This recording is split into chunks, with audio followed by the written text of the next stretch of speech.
जय हिंद, वंदे मातरम। स्वागत है हमारे यूट्यूब चैनल सार्थक साइंस एंड मैथ पे। तो बच्चों, इससे पहले फर्स्ट वीडियो में मैंने आपको 10th क्लास की मैथ की एक्सरसाइज 1.1 के क्वेश्चन नंबर 1 से लेकर के 3 तक प्रोवाइड करा दिए हैं। आप उनको वॉच कर लीजिए।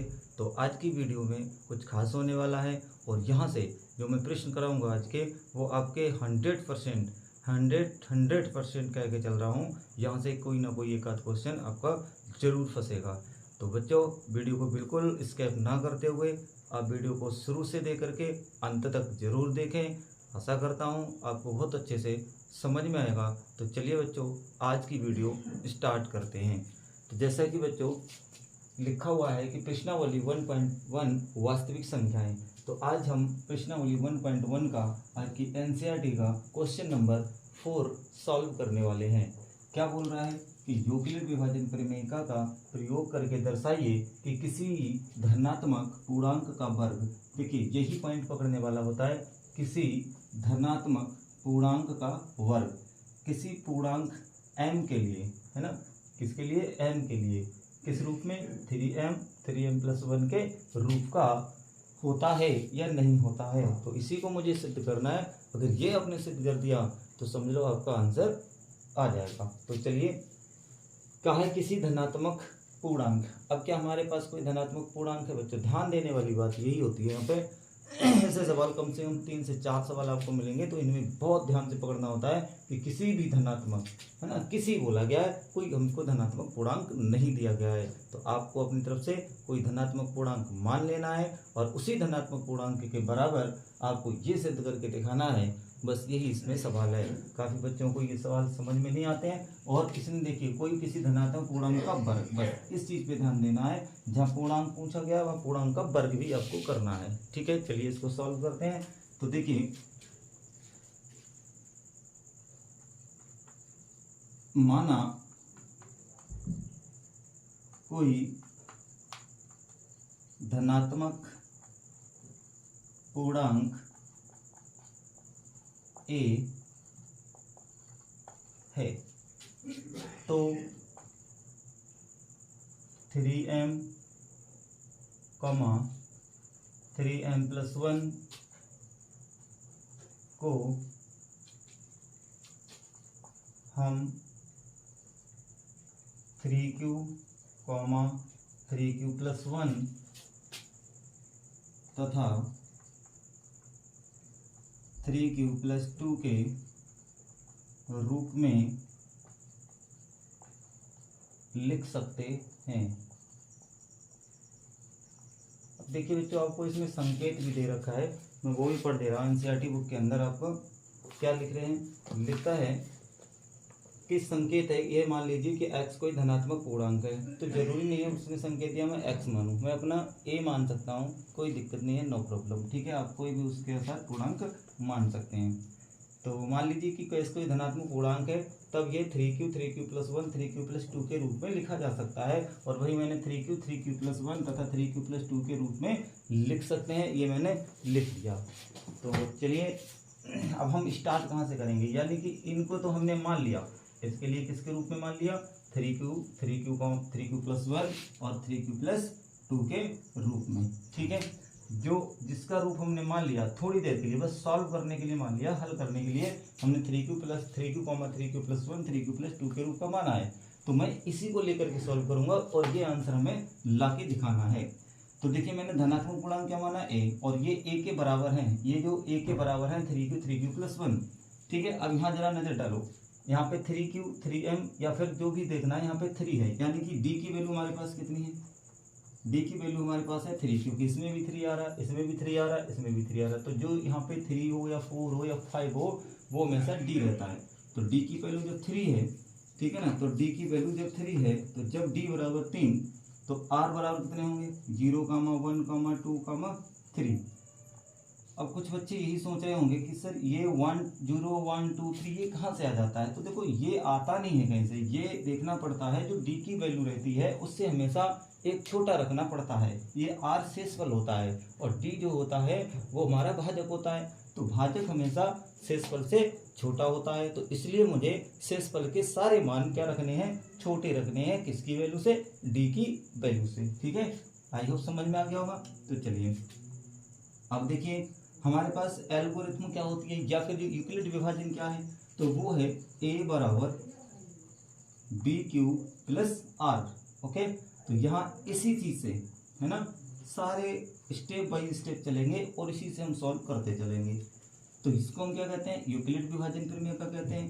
तो देखिएगा कि d बराबर 3 r बराबर 0 1 2 3 यानी कि 1 0 1 0 1 2 3 यही आपको क्या करने हैं, केस बनाने हैं। तो 1 2 3 4 हमारे पास 4 केसेस बनने वाले हैं। देखते हैं किस तरह से। जब r बराबर 0, ठीक है, तो यहाँ लिखना है a बराबर वी क्यू, ये क्या है हमारा यूक्लिड विभाजन प्रमेय का।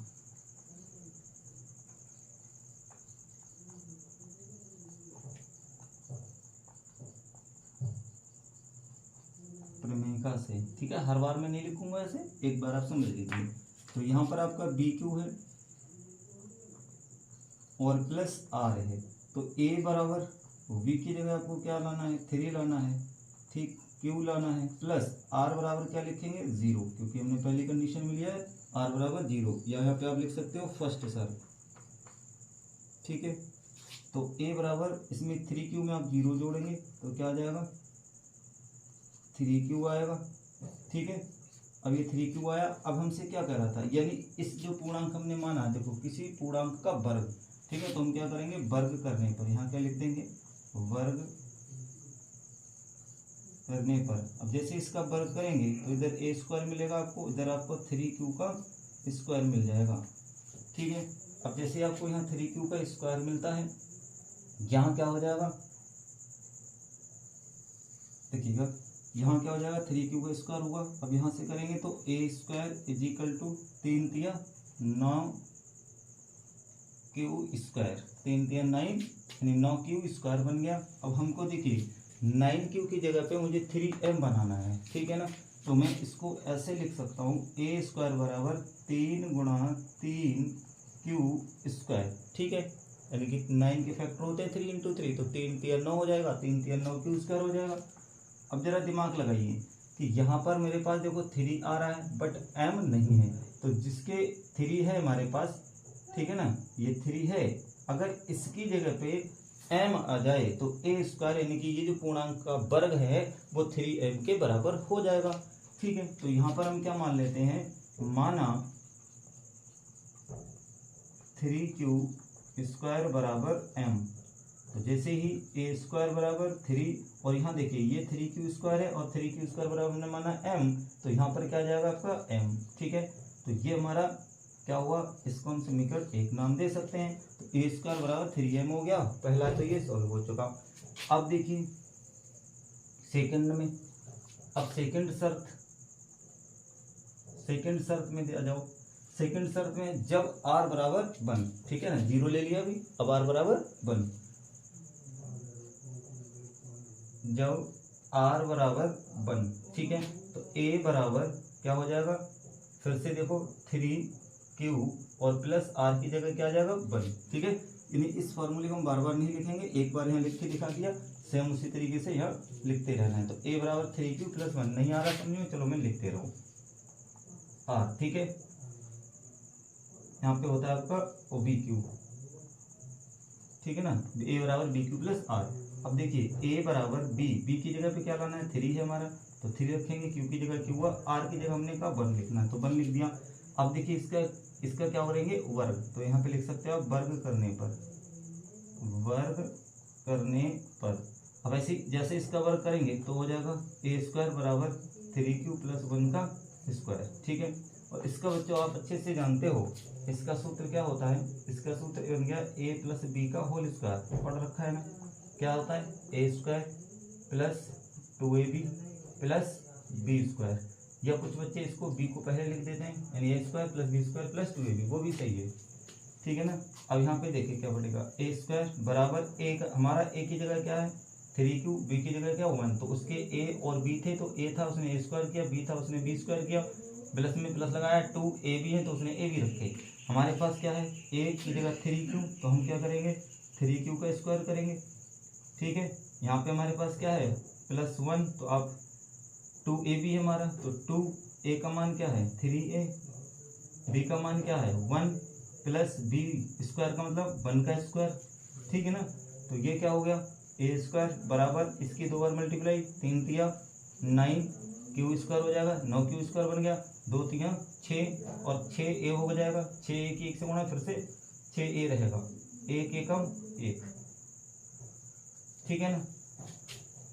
देखिए हमें क्या करना है, अगर ए स्क्वायर बराबर इसको क्या करेंगे, यहाँ से अगर मैं 3 काम ले लूँ, देखिए 9 क्यू स्क्वायर प्लस 6a, इसको ब्रैकेट में बंद कर दिया प्लस 1, यहाँ से ए स्क्वायर बराबर अगर मैं यहाँ से कितना कॉमन लूँ 3 कॉमन ले लूँ, ठीक है ना। तो इसमें से मैं 3 कॉमन ले रहा हूँ, तो इसके अंदर क्या बचा 3 क्यू स्क्वायर प्लस 2a और प्लस 1, ठीक है। अब मेरे पास ये फालतू आ रहा है, देखो यहाँ पे क्या लाना है 3m प्लस 1 लाना है, तो 1 हमारे पास आ रहा है, ठीक है, 3 हमारे पास आ रहा है, इस m को लाना है।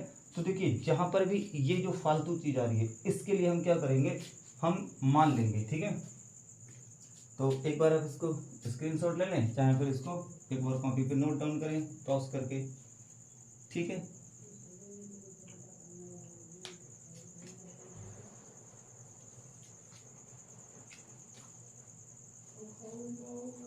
चलिए आगे के देखते हैं, इसके बाद इधर कर लेता हूँ।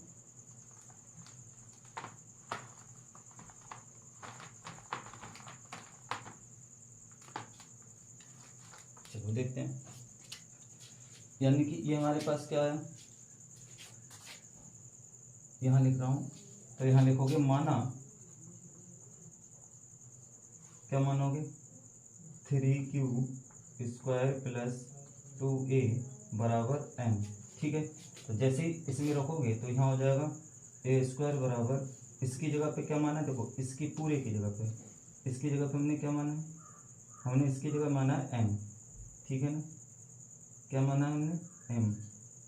तो यहाँ पे हमारे इसकी जगह पे क्या आ जाएगा 3q प्लस 2a की जगह पे m मान लेंगे, तो यहाँ पे हो गया m, यानी कि 3 था, इसकी जगह m आ गया और प्लस 1, समीकरण नंबर इसका नाम दे दोगे आप 2, ठीक है। चलिए अब चलते हैं हम आगे, देखो आगे क्या चलेंगे। अब यहाँ पे हमने a बराबर आर की वैल्यू कितनी रखी थी 1, ठीक है। अब मुझे आर की वैल्यू कितनी रखेगी, जैसे हमने लिया था ना d बराबर कितना है 3 है, तो आर की वैल्यू कितनी आएंगी 0, 1, 2, 3 तक नहीं जाना है, यानी कि d से थोड़ा कम रखना है, 2 तक रखना है, ठीक है।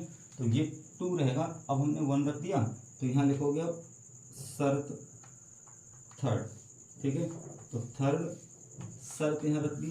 अब थर्ड शर्त क्या है, जब r बराबर 2, ठीक है।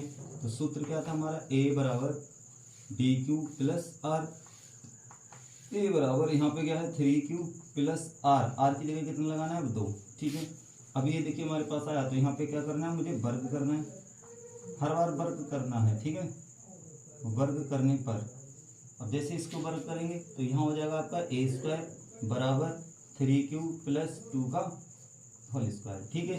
अब इसका पुनः a प्लस बी का होल स्क्वायर बना, यानी कि ये a है हमारा और प्लस ये b है। तो जब इसको खोलते हैं, ठीक है ना, तो जब इसको खोलते हैं तो सूत्र क्या बनता है, तो यहाँ पर भी लिखिएगा a प्लस बी का होल स्क्वायर से ये भी खुल जाएगा, ठीक है। तो ये क्या होता है हमारा ए स्क्वायर प्लस बी स्क्वायर, ठीक है ना, या फिर आपको इसको बीच में प्लस 2a भी रखना है, प्लस का बी स्क्वायर रखना है, ये हमारा सूत्र होता है। तो देखिए इसी के अकॉर्डिंग इसकी तरह हम इसको खोलेंगे, यहाँ ए हमारे की जगह 3q, यहाँ बी हमारी जगह इसकी जगह 2 है, तो ए स्क्वायर बराबर 3q का स्क्वायर हो गया प्लस 2a की मतलब हो गया हमारे पास 3q और इंटू बी का मतलब हो गया 2 और प्लस बी स्क्वायर का मतलब 2 का स्क्वायर, ठीक है। तो इसको आपको लिखना नहीं है, फिर आप इसको इसमें मिक्स कर लेंगे, है ना, चीज़ सीखनी है, इसलिए मैं इसको हटा दे रहा हूँ, ठीक है ना। तो यहाँ पर क्यों हुआ, ये भी हम इस क्वेश्चन को भी हटा दे रहे हैं, इस क्वेश्चन से मैंने जो ये लिखा है फार्मूला वो हटा दिया, ठीक है, याद रखना है। अब देखिए यहाँ पे हमारे पास क्या बना, ये देखो ए स्क्वायर हो जाएगा बराबर में 3 की 2 बार गुणा, 3 3 9 क्यू स्क्वायर प्लस 2 3 6 6 दूनी 12 क्यू प्लस 2 दूना 4, ठीक है। तो यहाँ के देखिए क्या बना, ए स्क्वायर बराबर, अब यहाँ से ये 4 आ रहा है लास्ट में, कितना आ रहा है 4 आ रहा है, और इस 4 को देखो किस तरह से करना है, 9 क्यू स्क्वायर प्लस 12 क्यू, और इसको हमने लिख दिया 3 प्लस 1, ठीक है। क्या लिख दिया, 3 प्लस 1। अब यहाँ से इसको थोड़ा सा इधर सॉल्व कर रहा हूँ,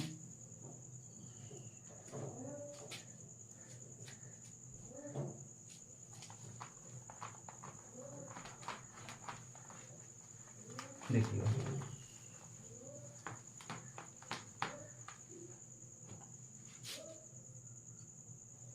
तो यहाँ पे देखो क्या है, हमारे पास आ गया ए स्क्वायर बराबर 9 क्यू स्क्वायर प्लस 12 क्यू और प्लस 3 प्लस 1, ये हमारे पास समीकरण है। मैंने यहाँ पुनः लिख लिया, आपको डबल नहीं लिखना है, एक ही बार लिखनी है।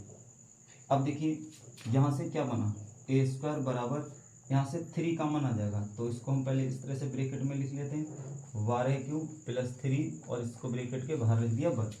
तो यहाँ पे ए स्क्वायर बराबर, यहाँ से कॉमन क्या आएगा, 3 कॉमन आ जाएगा, तो यहाँ पे 3 3 जा 9 यानी 3 3 9, 9 क्यू स्क्वायर प्लस 3 से भाग लगा 12 को कितने बार पड़ जाएंगे, 4, तो यहाँ बचेगा 4 क्यू, और यहाँ से 3 निकल गए, तो यहाँ बचा 1 प्लस 1। अब देखिए इस तरीके का बनाने के लिए देखो 3 आ रहा है, ठीक है, 1 इधर आ रहा है, ठीक है, इसकी जगह क्या आना है m, तो इसको क्या मानेंगे हम, m मानेंगे। तो लिख दो, माना 3 Q square plus 4 Q plus 1 बराबर m, ठीक। तो यहाँ से क्या बन जाएगा, ए स्क्वायर बराबर 3, इस पूरे की जगह क्या आ जाएगा m, क्यों आ जाएगा, क्योंकि हमने इसके बराबर माना है m, तो इसकी पूरी की वैल्यू के बराबर क्या है m है, तो इसकी जगह पे क्या आ जाएगा m आ जाएगा, तो इसलिए m आ गया और प्लस 1, ठीक है। तो अब देखिए इससे पहले समीकरण में हमने क्या लिखा, हमारे पास 3 समीकरण बनी, कौन कौन सी समीकरण बन गई, एक तो बन गई हमारे पास ए स्क्वायर बराबर 3m, इसको समीकरण नंबर फर्स्ट नाम दिया था, ठीक है। फिर दूसरी बन गई थी हमारी ए स्क्वायर बराबर 3m प्लस 1, इसको हमने समीकरण 2 नाम दिया था। अब जो तीसरी बनी है ये वाली यहाँ पे, तो वो है हमारे पास 3m प्लस 1, ठीक है, 3m प्लस 1, इसका समीकरण नंबर 3 नाम दिया था। यानी ये तीनों समीकरण हमें क्या दर्शा रही हैं, देखो a का वर्ग यानी किसी पूर्णांक का वर्ग 3m के बराबर है, देखो ये 3m है आ गया, ए स्क्वायर बराबर 3m प्लस 1 इसके बराबर है आ गया, ए स्क्वायर बराबर 3m प्लस 1 इसके बराबर है आ गया। यानी 3 मानों से रख करके हमें तीनों चीजें यही बता रही हैं कि इसके रूप का जो किसी भी पूर्णांक का वर्ग है तो वो इस रूप का लिखा जा सकता है। तो हम यहाँ पे थोड़ी सी एक डाल देंगे, क्या डाल देंगे, लिख देंगे पड़ेगा थोड़ा सा, तो लिखेंगे अतः समीकरण 1, 2 व 3 से साबित या फिर सिद्ध होता है, सिद्ध लिख दीजिए,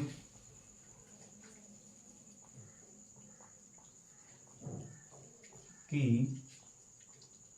किसी भी धनात्मक पूर्णांक का वर्ग, किसी भी धनात्मक पूर्णांक का वर्ग 3m तथा 3m प्लस 1 के रूप का हो सकता है। देखो ये थ्योरी तुम्हें समझ में आ रही ना, कहाँ से लिखते हैं, तो यहाँ से उठा लो, ये लिखा हुआ है किसी, देखो यहाँ से लिखा है किसी धनात्मक पूर्णांक का वर्ग किसी m के लिए, तो आप यहाँ पे किसी भी धनात्मक पूर्णांक का वर्ग किसी लिख सकते हो, पूर्णांक का वर्ग m के लिए, ठीक है, यहाँ पे लिख सकते हो m के लिए, ठीक है, 3m तथा 3m प्लस 1 के रूप का हो सकता है, ठीक है ना। तो आशा करता हूँ आपको वीडियो बहुत अच्छा लगा होगा, यानी कि ये क्वेश्चन बहुत अच्छे से समझ में आया होगा, ठीक है, और समझ भी गए होंगे। अगर कोई फिर भी डाउट रह जाता है तो कमेंट ऑप्शन में जा करके आप एक बार कमेंट करिए कि सर मुझे ये चीज़ समझ में नहीं आई, मैं आपको और अच्छे तरीके से, है ना, बहुत ही आसान भाषा में समझाने की फिर से कोशिश करूँगा, आपको डबल इस चीज़ को फिर से वीडियो बना दूंगा इसके ऊपर, ठीक है। तो अब चलते हैं इसके नेक्स्ट क्वेश्चन पे, ओके।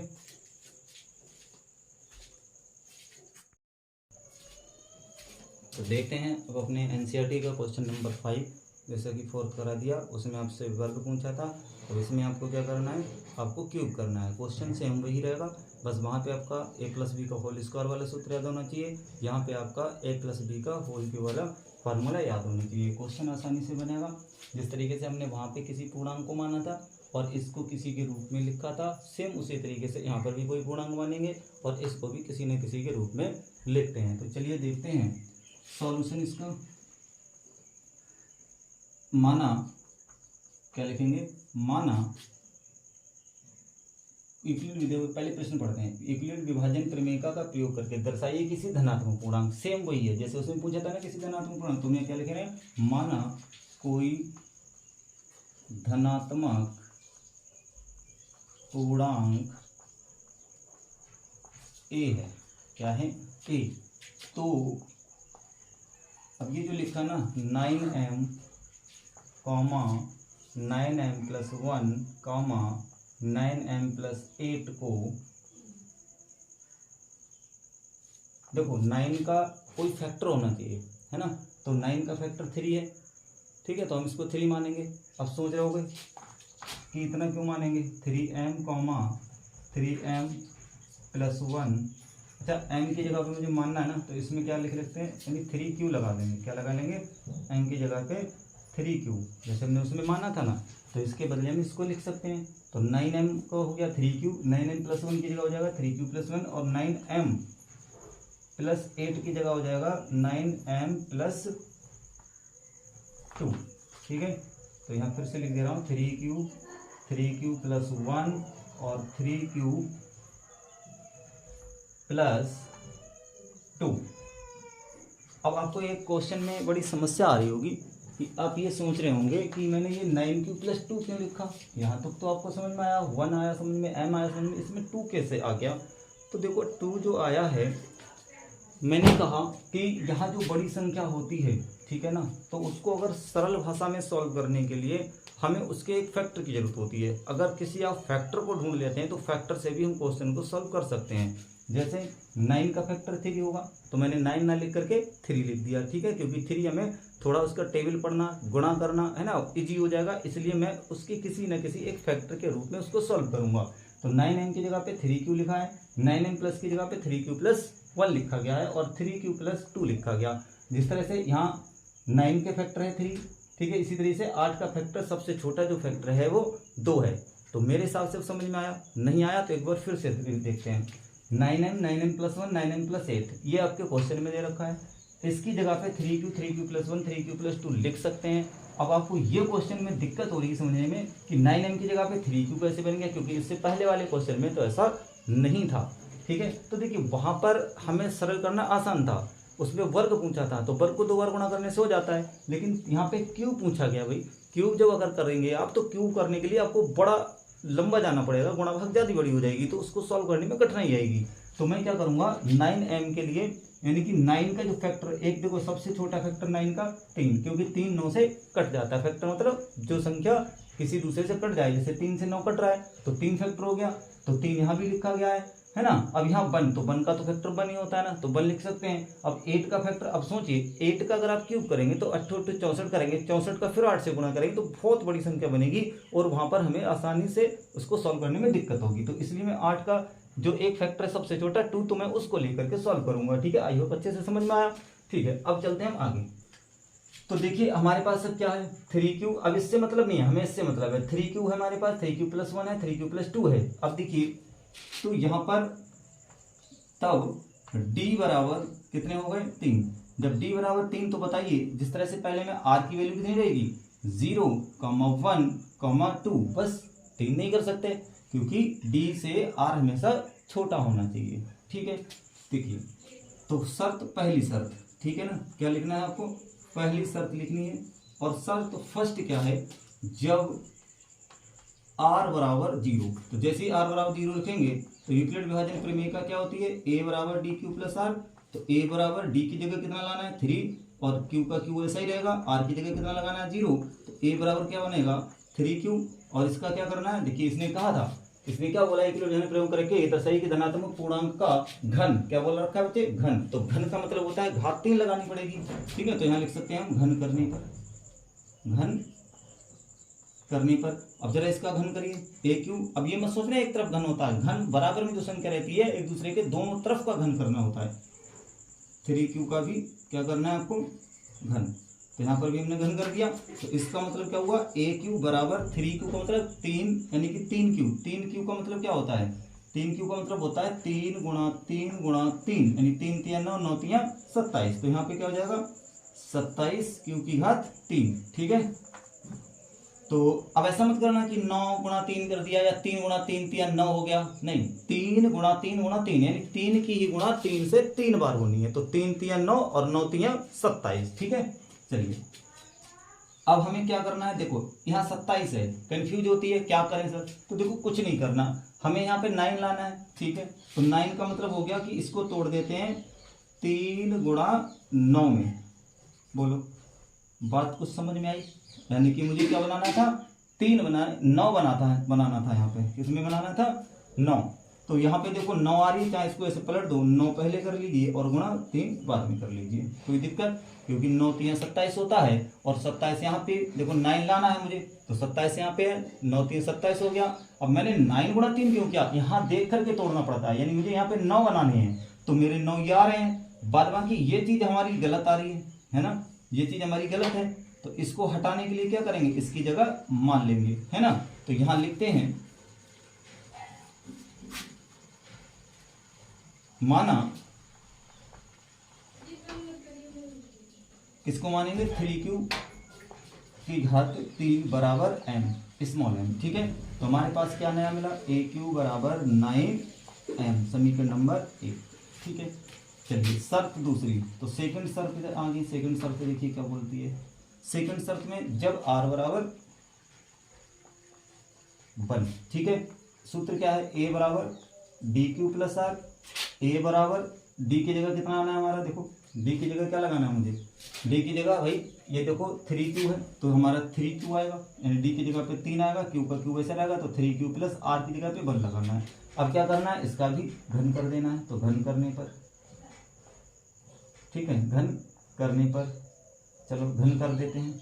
जैसे हम घन करेंगे तो इधर a की घात 3 बनेगा, इधर हमारा 3q प्लस 1 की घात 3 बनेगा, ठीक है। अब यहाँ जरूरत पड़ने वाली है a प्लस बी का होल क्यू की, ठीक है। तो मैं यहाँ सूत्र लिख रहा हूँ, इसको ध्यान से समझो। a प्लस बी का होल क्यू क्या होता है, ये होता है a cube plus b cube plus 3ab और प्लस में a प्लस बी ब्रैकेट के अंदर, ठीक है। क्या हो गया, a प्लस बी, यानी a प्लस बी का होल क्यू याद रखना है, जब तक याद नहीं होगा ये क्वेश्चन नहीं होने वाला। और बहुत ही ज़्यादा मोस्ट इंपोर्टेंट क्वेश्चन है ये, ठीक है। जो ये क्वेश्चन मैं लिखा रहा हूँ वो इंपोर्टेंट क्वेश्चन है, इससे पहले वाला भी और ये वाला भी, ठीक है। इससे पहला वीडियो में हमने जो क्वेश्चन नंबर 2 कराया वो भी आपका बहुत इंपॉर्टेंट है। ये 3-4 क्वेश्चन बहुत ज़्यादा इंपॉर्टेंट है एग्जाम की दृष्टि से, ठीक है। तो a प्लस बी का होल क्यू मुझे याद हुआ, a प्लस बी का a cube plus b cube plus 3ab plus bracket के अंदर a प्लस बी। तो चलो खोलते हैं, क्या बनेगा, इसका बन जाएगा 3q का क्यूब प्लस 1 का क्यूब प्लस 3, a की वैल्यू कितनी है 3q प्लस इंटू में 1 आ जाएगा और 3a प्लस 1 इसके अंदर आ जाएगा, ठीक है। 3a की नहीं आएगा, 3q होगा, ठीक है। a की वैल्यू 3q है। तो यहाँ से देखो सॉल्व कर रहा हूँ, तो ये क्या बन जाएगा, a क्यूब बराबर यहाँ क्या रहेगा, यहाँ हो जाएगा आपका 3 3 9 9 3 27 क्यू की घात 3 प्लस एक एकम एक एकम एक ही रहेगा, 3 3 9, ये हो जाएगा 9q, ठीक है। और यहाँ पे क्या है आपके पास 3q प्लस 1। तो यहाँ से फिर से क्या करना है, a क्यू बराबर 27 क्यू की घात 3 प्लस 1, 9 की इससे गुणा कर देंगे, 9 3 27 और क्यू स्क्वायर हो जाएगा और 9 एकम 9 क्यू हो जाएगा, सही है। अब जरा हम इधर नजर डालते हैं प्रश्न पे, 9m प्लस 1 बनाना है, क्या बनाना है 9m प्लस 1। तो देखिए ये बना रहा है हमारे पास, तो हम इसको इस तरह से लिखेंगे 27 क्यू की घात 3 plus 27 Q square plus 9q, इसको तो मैं ब्रैकेट में ले रहा हूँ और ये जो प्लस 1 है ना इसको इधर लिख दिया, ठीक है, समझ में आ गया। अब देखिए यहाँ से मुझे क्या कॉमन लेना पड़ेगा कि ये जो 9 बन जाए, कितना बन जाए 9, तो मैं यहाँ से 9 कॉमन आ जाएगा। देखो 9 यहाँ भी है, 9 यहाँ से भी आ जाएंगे, 9 यहाँ से भी आ जाएंगे, तो मैं यहाँ से 9 कॉमन ले रहा हूँ। 9 कॉमन लिया तो 9 तियाँ 27 होते हैं, क्यू की घात 3 बच गया। यहाँ पर भी 9 तियाँ 27 होते हैं, क्यू की घात 2 बच गया, प्लस 9 पूरा निकल गया, यहाँ पर क्यू बच गया और इधर +1 बच गया। अब देखो 9 है +1 है, 9 है +1 है, m नहीं है, तो जो चीज़ इसमें आ रही है m की जगह पे इतनी चीज़ आ रही है ना, तो इसकी जगह पे क्या मानूंगा, यहाँ लिख रहा हूँ, माना 3q + 3q2 + q बराबर m। ठीक है, तो इसकी जगह m मान लिया तो हमारे पास क्या बना, AQ बराबर 9m + 1 और इसका नाम समीकरण 2। ठीक है, क्लियर हो गया। अगर देखना है तो एक बार इसको फिर मैं मिटाऊंगा, है ना, तो इससे पहले मिटाऊं उससे पहले आप इसको स्क्रीनशॉट ले लो, या फिर इसको आप किसी में पॉज करके वीडियो को और अपने नोट में नोट डाउन कर लीजिए इसको। ठीक है, चलिए पॉज करो वीडियो को और नोट डाउन कर लेना। देखते हैं अगली स्टेप। ठीक है, अगली शर्त,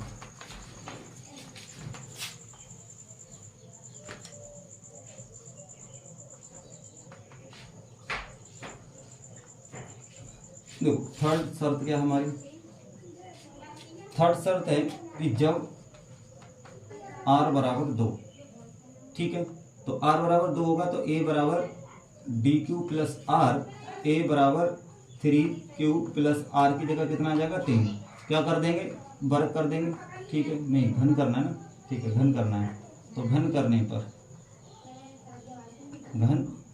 पर चलिए घन करते हैं इसका, तो क्या बनेगा, AQ इधर हो जाएगा, यहाँ पे होगा 3q + 3 का घन। ठीक है ना, तो पुनः क्या हो जाएगा, AQ बराबर यहाँ बना आपका 3q का घात 3 + 3 का घात 3, फिर प्लस 3a का वैल्यू 3q इन गुणा में होता है b, तो b का वैल्यू 3 और ब्रैकेट में होता है a + b, तो 3q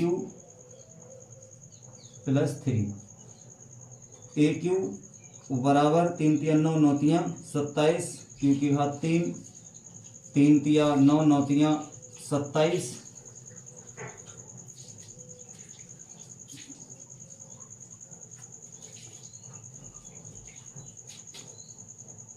और 27 के बाद में आ जाओ 3 तिया 9 9 तिया 27,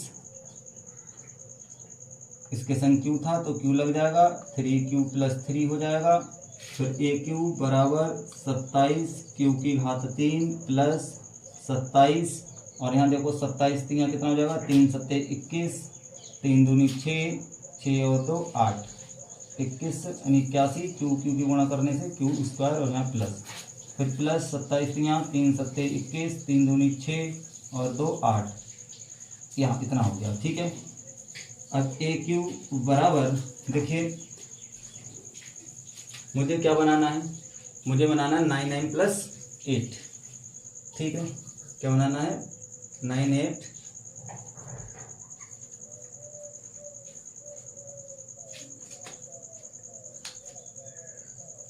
तो यहाँ से अब क्या करेंगे,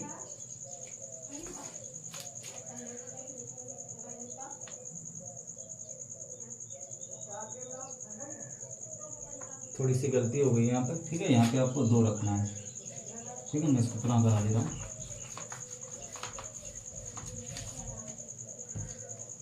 ठीक है, तो r बराबर कितना रखना है 2, और r बराबर 2 रखेंगे, घन करेंगे तो AQ बराबर 3q + 2 का क्या हो जाएगा घन, तो AQ बराबर यहाँ जो हुआ है वो क्या हो जाएगा, 3q का घन हो जाएगा + 2 का घन हो जाएगा, + 3 गुणा 3q गुणा 2 और 3a + 3q होगा और +2, AQ बराबर 3 तिया 9 9 तिया 27q, 2 दूना 4 4 दूनी 8, 3 तिया 9 दूनी 18q, प्लस में 3q और +2, तो AQ बराबर 27q + 8 18 तियो 18 तियो 54 और ये हो जाएगा क्यू की घात 2, 18 दूनी 36 क्यू। कैसे करना है इसको, ए क्यू बराबर ये 8 है, इसको पीछे ले जाते हैं, 27 क्यू की घात 3, यानी कि सेकंड्स वाइज लिखते हैं, घात बड़ी फिर छोटी इस तरह से, 54 क्यू की घात 2 प्लस 36 क्यू और प्लस 8 बाद में। ठीक है, मिटाता हूं इधर से।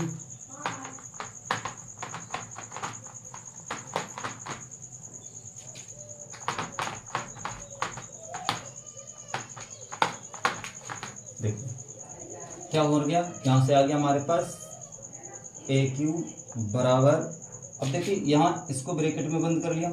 अब इसमें से कुछ कॉमन आएगा, कितना कॉमन आएगा कुछ नहीं पता, तो यहाँ देख लो, यहाँ 9 है तो 9 कॉमन ले लो इसमें से सीधा सीधा, तो 9 ले लिया कॉमन, बचा कितना 30, 27 को भाग लगाया, 9 3 27, यहाँ बचा क्यू की घात 3। ठीक है, प्लस 54 है, ठीक है, तो यहाँ बचेगा 9 6 54, ठीक है, तो 6 क्यू स्क्वायर बचेगा, प्लस यहाँ पे 36 है तो 9 चौक 36, यहाँ पे क्यू बचेगा और बाहर क्या था 8 था। ठीक है, अब देखिए यही चीज फालतू है, 9 आ रहा है, इसमें 9 आ गया आपका, इसमें 9 आ गया, इसमें 8 आ रहा है, इसमें 8 आ गया। अब यहाँ m नहीं है, तो m किसकी जगह पे नहीं है, इसकी जगह पे m होना चाहिए, तो हम जिसकी जगह पे होना चाहिए उसी को क्या करते हैं मानते हैं। तो माना 3 की घात 3, 6 क्यू की घात 2 और 4 क्यू बराबर m। जैसे हम मानेंगे तो ए क्यू बराबर क्या हो जाएगा 9m प्लस 8, समीकरण नंबर इसका नाम हो गया 3। ठीक है, तो हमारी पहली समीकरण क्या निकली थी, ठीक है, पहली समीकरण हमने निकाली थी r बराबर 0, तो r बराबर जब 0 निकाली थी तो वहां पे आ गया था हमारे पास, देखो अब समीकरण हमारे पास क्या है, हमारे पास समीकरण थी ए क्यू बराबर, तो पहली समीकरण आई थी वो आई थी 9m, समीकरण एक थी, फिर ए क्यू बराबर 9m प्लस 1, समीकरण नंबर ये 2 थी। ठीक है, यहाँ आ रही देखो, फिर ए क्यू बराबर 9m प्लस 8, ये समीकरण नंबर 3 थी जो कि यहाँ रही। ठीक है ना, अब अब देखिए ये तीनों समीकरण है हमारी, देखो ए क्यू यानी कि किसी पूर्णांक का घन, तो ये तो बोल रहा ना किसी पूर्णांक का घन, तो किसी पूर्णांक का घन यानी ए आना था पूर्णांक, अब इसका घन जो है वो 9m के भी बराबर देखो हो गया। ठीक है, ए क्यू जो है वो 9m प्लस 1 के भी बराबर हो गया, ए क्यू बराबर 9m प्लस 8 के भी बराबर हो गया। तो इस तरीके से इस क्वेश्चन को हमने सॉल्व किया। अब हम इसके आगे थोड़ा सा लिखना पड़ता है, और वो क्या लिखना पड़ता है, देखिए इसी क्वेश्चन से लिखना पड़ता है। तो इसमें पूछा था कि दर्शाइए कि वैल्यू प्रयोग करके दर्शाइए कि किसी धनात्मक, तो यहाँ से आंसर लेंगे तो लिख सकते हैं कि किसी धनात्मक पूर्णांक का घन 9m प्लस 1 तथा 9m प्लस 8 के रूप का होता है,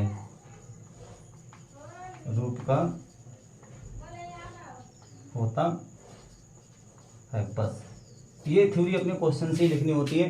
ठीक है, तो आज हमारी एक्सरसाइज नंबर 1.1 समाप्त होती है।